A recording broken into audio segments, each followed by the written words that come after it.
문재인 대통령과 여야 5당 원내대표가 오늘 청와대에서 만나 점심 식사를 함께 했습니다. 약 1년 3개월 만에 회동인데요. 어떤 성과가 있었는지 회동 결과 짚어보겠습니다. 오늘 오찬이었습니다. 점심 식사. 지방선거 이후에 처음으로 대통령이 여야 지도부를 함께 불러서 식사를 한 건데 대통령의 메시지, 좀 주요한 메시지 중 어떤 게 있었죠? 먼저 대통령의 메시지는 세 가지로 요약해 볼 수 있습니다. 네. 첫 번째로는 국회 입법과 관련해서 여야정 간의 협치를 강조했습니다. 그러면서 언급한 게 8월 임시국회에서 자영업자 대책을 비롯해 민생경제 법안, 규제 혁신 법안을 처리하겠다고 합의를 해줘서 고맙다고 했고요. 네. 또 폭염을 재난에 포함시키는 등 재난안전법이나 누진세 개정 방안 등도 얘기했습니다. 두 번째로는 3차 남북 정상회담을 앞두고 지난 4.27 판문점 선언에 대해 국회가 비준 동의를 해줬으면 좋겠다고도 언급했습니다. 네. 정부의 기본 입장은 국회에서 함께 방북해서 남북 간 국회 회담 단초를 만들었으면 좋겠다는 건데요. 또 마지막으로는 선거제도 개혁도 언급한 부분도 이제 주목할 만합니다. 선거제도 개편은 국회에서 논의할 일이기 때문에 대통령 입장에서는 조심스럽다고 하면서도 비례성과 대표성을 제대로 보장할 수 있는 그런 선거제도 개편에 대해서는 개인적으로 강력히 지지한다고 얘기했습니다. 네. 작년 5월 9일 대통령 선거가 있었고요. 그 다음날 5월 10일 취임식하기 전에 야당 당사에 가서 야당 대표 또는 원내대표들하고 회동을 했죠. 네. 그 다음에 한 열흘 뒤에 청와대로 원내대표들을 초청해서 이제 식사했습니다. 그게 2017년 5월 19일입니다. 네. 그러니까 굉장히 오래됐죠. 네. 그 중간에 아무것도 안 했냐면 그렇지는 않습니다. 주로 이제 여야 정당 대표들하고 만났는데요. 이게 조금 복잡했던 게 지방선거를 앞두고 있었기 때문에 이제 자유한국당의 이제 홍준표 대표가 문재인 정부하고 계속 각을 세웠고 아예 그 회담에 대표회담에 참석을 하지 않았죠. 밥 먹으러 안 갔죠. 그렇습니다. 네. 그래서 계속 4당 대표회담만 여러 차례 이루어지다가 이제 올해 3월 7일에 이르러서 이제 홍준표 대표가 참석을 해서 이제 5당 대표회담이 됐고요. 결국 또 남북 정상회담 앞두고 홍준표 대표가 이제 그렇게도 원하던 그 여야 단독 영수회담을 했습니다. 그래서 근데 그렇게 하다 보니까 사실은 좀 아쉬움이 있어요. 문재인 대통령이 원내대표들하고 이렇게 국회 입법 차원의 협조를 요청하는 모임이 좀 더 있었으면 싶었는데 작년에 5월에 있었고요. 그 다음에 정치적인 갈등 국면이라서 갖지 못했다가 이제 정기국회 앞두고 또 이렇게 모임을 가졌는데 이런 모임 가진 것 자체가 국민들이 보기엔 참 좋은 것 같습니다. 네. 대통령이 어떤 말을 하는 것도 중요하지만 이 텔레비전이나 신문 사진을 통해서 이렇게 대통령하고 여야 원내대표들이 이렇게 뭔가 국정에 대해서 중요한 얘기를 하는 것 자체가 국민들한테 참 좋은 뉴스인 것 같습니다. 같이 있으면 원래 좀 불편한 사이, 같이 있으면 별로 안 좋아 보이는 사람이 사실은 이제 홍준표 대표나 안철수 대표였는데 그분들이 지금 이른바 정계에서 이제 좀 멀어져 있고 그런 상황을 보면은 같이 정말 자주 만날 수 있는 그런 환경은 좀 조성이 된 것 같아요. 그런 면이 좀 있죠. 네. 지금 그래서 그런지 오늘 오찬 뒤에 여야 5당 원내대표들이 어느 정도 이제 합의에 이르렀고 청와대에서 이제 합의문 발표를 했어요. 어떤 내용이었죠? 합의문 발표 내용도 크게 세 가지로 정리할 수 있는데요. 먼저 첫 번째로는 여야정이 상설 협의체를 본격 가동하기로 했습니다. 그래서 다음 협의체 모임 날짜는 아직 정확히 정해지진 않았지만 그 2019년 예산안 이후인 11월쯤에 개최할 걸로 예상이 되고요. 두 번째로는 그 민생 규제 혁신 법안을 조속히 처리한다라는 큰 틀에서 합의를 했습니다. 구체적인 내용에 들어가면 국민안전법안이나 소상공인, 자영업자, 저소득층을 위한 지원 법안, 그리고 혁신 성장을 위한 규제 혁신 법안 등이 이제 포함됐습니다.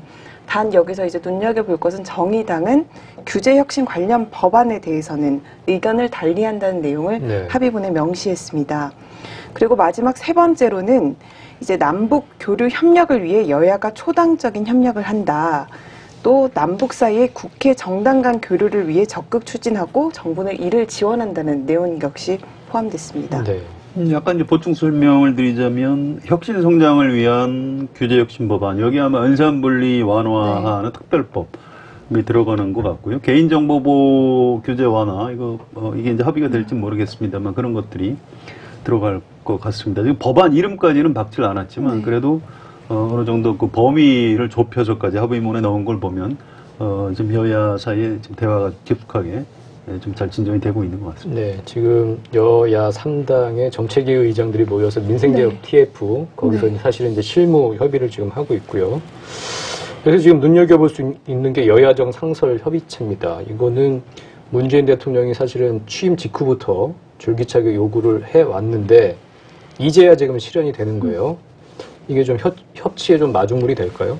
마중물이 되죠. 네. 됩니다. 이게 사실은 역대 대통령이 당선되면 항상 여야정 협의체 만들려고 하는데 이제 야당에서 반대해서 못 만들어 왔습니다. 문재인 대통령도 만들자고 했고요. 사실은 지난 대선 때 여야 후보들이 다 대통령이 당선되면 여야정 정책협의체 만들겠다고 약속을 했었죠. 근데 되게 또 대선 끝나면 사이가 다시 안 좋아집니다. 그래서 협의체를 만들 수가 없었는데 어쨌든 작년 9월 달에 그때 이제 북한 핵 실험 또 미사일 이런 것 때문에 굉장히 한반도 분위기가 안 좋았을 때 대표들을 불러서 만찬을 하고 뭐 지하 벙커도 좀 보여주고 이런 적이 있는데요. 그때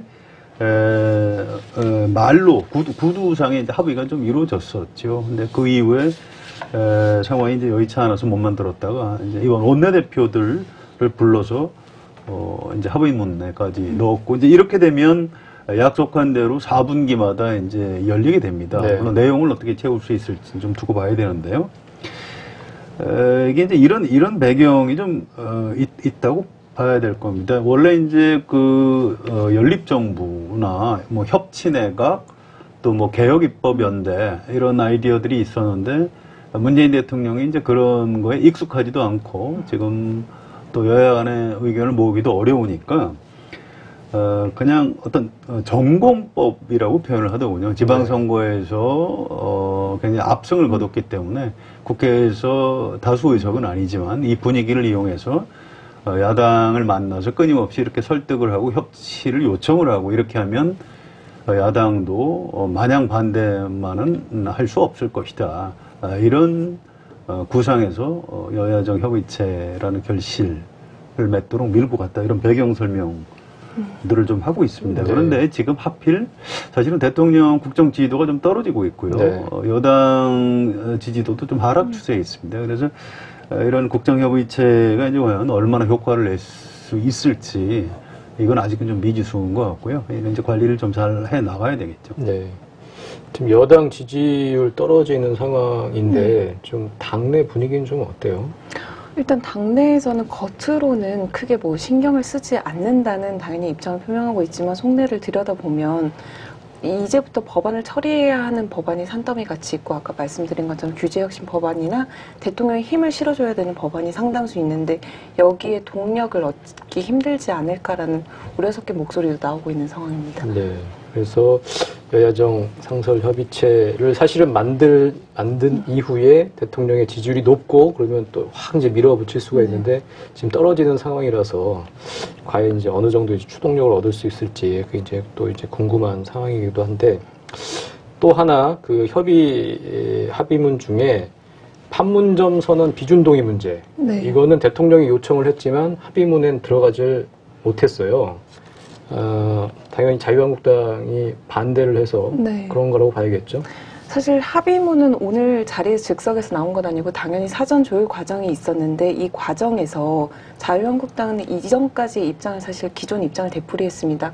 비핵화를 전제로 하지 않으면 판문점 선언에 대한 비준 동의는 힘들다라는 입장을 계속 고수했고 결국 이 때문에 합의문의 이 내용은 빠지고 초당적인 협력으로 대신한다 이 문구가 들어갔습니다. 네. 과거에도 반대했고 앞으로도 아마 찬성 안 할 겁니다. 그리고 지금 바른 미래당 입장도 이 부분이 사실은 좀 명확하지가 않습니다. 그래서 문재인 대통령이 국회 비준을 요청을 했지만 실제 국회 비준 동의가 이루어질 것 같지는 않습니다. 그거는 이제 제3차 남북 정상회담을 앞두고 좀 분위기를 조성한다든지 또는 국회 어쨌든 국회에 좀 그 지원 요청을 하는 뭐 그런 대통령의 메시지라고 봐야겠죠. 그렇습니다. 대국민 메시지라고 봐야죠. 야당에서 이걸 합의해 줄 것 같지는 않고요. 또 야당, 특히 보수 성향 야당으로서는 자기들 지지층이 있는데 거기서 이제 동의해 주지 않겠죠. 그래서 지금 그런 대로 정치적으로 합의할 수 있는 정도 수준 이런 표현에 지금 합의문에 담는 걸로 그냥 그쳐야 될 것 같습니다. 예. 그리고 오늘 대통령의 메시지 중에 또 상당히 중요한 게 선거제도 개혁이었어요. 그게 사실은 대통령이 지금 사실은 이게 국회의 의제이기 때문에 네. 이렇게 적극적으로 얘기 안 할 수도 있다. 그런 예측이 있었는데 오늘은 그것보다 상당히 좀 적극적으로 강하게 메시지를 냈어요. 네.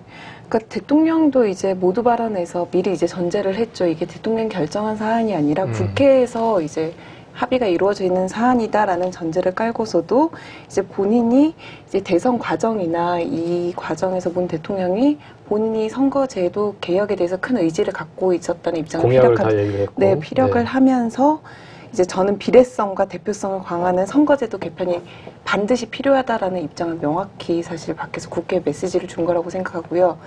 이제 여기에 대해서 정의당과 민주평화당은 당연히 문 대통령의 입장에 대해서 환영한다는 입장을 표했지만 민주당의 백브리핑을 보면 사실 이 문제에 대해서 우리는 깊게 오늘 얘기가 오고 가지 않았다라는 식으로 약간 발을 약간 빼는 듯한 이제 입장을 명확히 하지 않는 듯한 모양새를 취했습니다. 이거 두 가지 배경이 있을 겁니다. 이거는 사실 좀 가장 강력하게 요구하고 있는 데가 현재는 이제 민주평화당이고요, 오히려. 그 다음에 이제 정의당, 네. 그 다음에 이제 바른미래당도 찬성하는 네. 입장이죠. 네. 거기도 이제 다당제를 당론으로 채택하고 있으니까요. 그 다음에 이제 자유한국당에서도 이대로 가면 다음 총선에서 자기들이 손해를 볼 수 있기 때문에 뭔가 좀 변화가 필요하다 해서 뭐 찬성적으로 지금 돌고 있는 그런 상황인데, 민주당 의원들 입장에서는 아니 이대로 가면 다음 총선 우리가 압승할 수 있는데 이걸 왜 바꾸냐. 또 중대선거구제를 왜 해야 되느냐. 유권자들은 소선거구제를 아직도 원하고 있다. 뭐 비례대표 늘리는 거는 가능하지만 뭐 도농복합제라든가 중대선거구제로 변화. 이거 민주당 의원 개개인이 반대를 하고 있는 겁니다. 이런 상황이 하나 있고요. 또 하나는 이제 비례대표제를 강화해야 된다는 어떤 교수 지식인들이 긴급히 성명을 냈어요. 네. 대통령 네. 그렇습니다. 대통령하고 원내대표들이 만나서 이거 좀 합의를 해야 된다. 그래야 민주주의 발전할 수 있고 지금 아주 선거구제를 개편할 수 있는 아주 적절한 시기다. 거기에 대한 답변입니다. 문재인 대통령이 내가 반대하는 게 아니다. 다만 나도 이제 공약을 했었고 다만 이 문제는 여야 정당에서 합의를 하면 되는 거고 난 그 반대하지 않는다. 나도 비례성 강화에 찬성을 한다. 네. 이제 이런 얘기를 한 건데요. 이게 이제 합의문까지 넣자고 민주평화당에서 요구를 했다고 합니다. 그런데 제가 짐작하는데 아마 민주당에서 반대했을 것 같은데요. 이걸 합의문까지 넣을 일은 아니다. 대통령하고 같이 모여서 이 합의문에다가 이런 걸 넣는 거는 안 맞지 않느냐. 물론 그 말도 일리가 있죠. 그런 이제 명분으로 여기다 안 집어넣는데 앞으로도 이 부분에 대한 합의는 아마 그렇게 쉽게 될 것 같지는 않습니다. 그 각 의원들 또 각 정당의 속셈들이 좀 다르죠. 네. 오늘 또 인상 깊었던 부분이 개헌 부분에 대해서 김성태 원내대표가 얘기를 했는데 대통령이 아무런 말이 없었다. 어찌 보면 여러 가지 복잡 다단한 대통령의 감정을 이제 보여주는 것 같더라고요. 개헌 문재인 대통령 입장에서 하고 싶겠습니까? 지방선거 이전에 그렇게 하자고 애걸복걸 했는데 야당이 걷어찼는데 지금 끝나고 나서 개헌하자고 여당이 하는데 대통령도 이제 인간이니까 그런 감정도 있겠죠. 그런데 그보다 더 중요한 것은 사실은 여론조사를 봐도 지금 국민들이 찬성하지 않습니다. 지금 경제가 이렇게 어려운데 지방선거 전에 하자고 할 때는 자유한국당이 반대해놓고 지금 무슨 개헌이냐. 그래서 아마 이건 동력을 찾기가 좀 어려울 것 같습니다. 네. 지금 대통령의 지금 여야 회동이 어쨌든 1년 3개월 원내대표는 1년 3개월 만에 만났고요.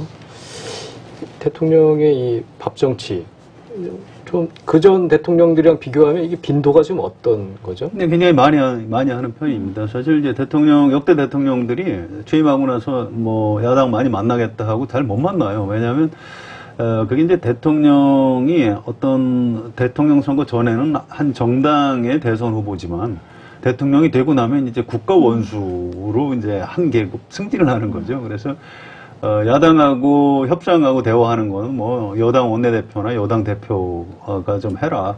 자기는 이제 약간 초월적주의로 올라가는 그런 경향이 있었는데 그래도 문재인 대통령은 야당하고 굉장히 많이 만난 겁니다. 당선 직후에도 갔고요.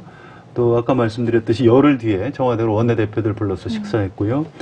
또 작년 7월 달에 대표들하고 회담했고 9월 달 한반도 위기 때 또 회담을 했고 올해 3월 달에 홍준표 대표 참석한 5당, 5개 당 대표들이 청와대에서 만나서 회담했고 또 4월 달에는 홍준표 자유한국당 대표하고 단독 영수회담까지 했죠.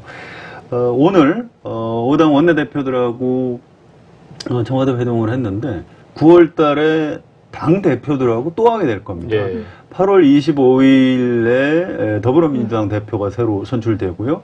9월 2일에 바른미래당 대표가 새로 선출됩니다. 그러면 아마 9월 중순쯤 새 대표들 뭐 축하하는 명분으로 해서 또 청와대에서 이렇게 대통령하고 여야 당 대표들이 모이는 모습 볼 수 있을 것 같고요. 뭐 이렇게 모이는 것 자체가 어떻게 보면 좀 보기가 좋지 않습니까? 우리 정치부 기자들이야 일거리가 많아서 좀 힘들지 몰라도. 참 힘들죠, 저희로서는. 네, 그렇습니다. 네. 마감 시간 맞추기도 쉽지가 않죠. 그런데 그래도 국민들이 보기에는 저런 게 좋은 겁니다. 역시 대통령하고 여야 대표들 또 원내대표들이 모여서 뭔가 국민들을 좀 먹고 살기 좀 좋게 해주려고 머리를 맞대고 노력하는구나. 이런 긍정적인 메시지가 더 강하다고 봅니다. 오늘 또 여야 5당의 화합을 위해서 오색 비빔밥이요? 상당히 또 메뉴에도 신경을 썼다고 그러죠? 네, 그러니까 사실 오늘 비빔밥 얘기를 각 당에서 가장 많이 하던데요. 비빔밥 이제 메뉴를 보면 이제 들어간 이제 5당의 색깔을 모두 다 반영을 하려고 했었거든요. 그러니까 민주당 같은 경우에는 파란색인데 블루 버터플라이라는 식용꽃을 넣었고요. 뭔지 모르겠네요. 그리고 자유한국당은 빨간색인데 무생채로 그걸 대신했고 바른미래당은 민트색이 될 수 있을지 모르겠지만 애호박 무침, 민주평화당은 엄나물, 초특색, 그러니까 정의당은 계란 노른자 지단이 포함됐습니다. 뒷얘기로 임종석 비서실장이 민트 색깔 찾기가 너무 어려웠다라는 이제 농담도 오고 갔다고 하는데요.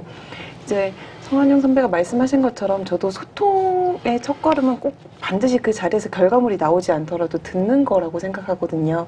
그래서 저같이 아직 정치를 잘 모르는 사람 입장에서 소통이라는 그 측면에서는 아주 오늘 회담이 이제 사진으로 보든 이 회담 결과를 보든 긍정적인 효과가 있지 않았나라고 생각했습니다. 네. 앞으로 내용을 채워가는 게 중요하고요. 네. 저는 형식에 있어서도 한 단계 좀 더 진전을 했으면 좋겠어요. 대통령이 이렇게 당대표, 원내대표들 불러서 만나는 공식적인 회동 말고 좀 비공식적으로 비공개도 괜찮습니다. 야당 정치인들 좀 따로 네. 불러서 얘기도 듣고 대화도 하고 좀 부탁도 좀 하고 이런 네. 입법은 좀 해줘야 된다. 또 야당에 뭐 어려움이 뭐 있느냐 그 얘기 좀 부탁도 좀 들어주고 이제 그 유럽이나 미국에서 흔히 하는 방식이죠. 네. 우리가 아직 그 단계로 못 나가고 있는데 문재인 대통령 성격상 뭐 그런 거 못할 것도 없다고 생각합니다. 그래서 그런 형식에 있어서의 파격도 좀 기대를 하고 싶습니다. 그렇죠. 어차피 먹는 밥 더 그렇습니다. 혼자 영양가 먹거나 있게. 몇 사람 불러서 같이 네. 먹거나 몇 사람 불러서 식사 같이 하면 더 좋은 거 아닌가요? 네. 네, 그런 자리가 자주 있으면 좋겠습니다. 네, 오늘 그 대통령과 여야 5당 원내대표 오찬에서 합의한 여야정 상설협의체 구성은 문 대통령이 오래전에 요청한 것이었죠. 그런데 김성태 자유한국당 원내대표는 그 상설협의체 1호 의제로 탈원전 정책 수정을 논의하자고 제안했습니다. 좀 시각차가 이래저래 좀 큰 것 같은데요. 앞으로 험로가 예상되는데 더 차원 높은 정치와 설득이 필요할 것 같습니다. 더 정치 오늘 여기까지입니다. 감사합니다.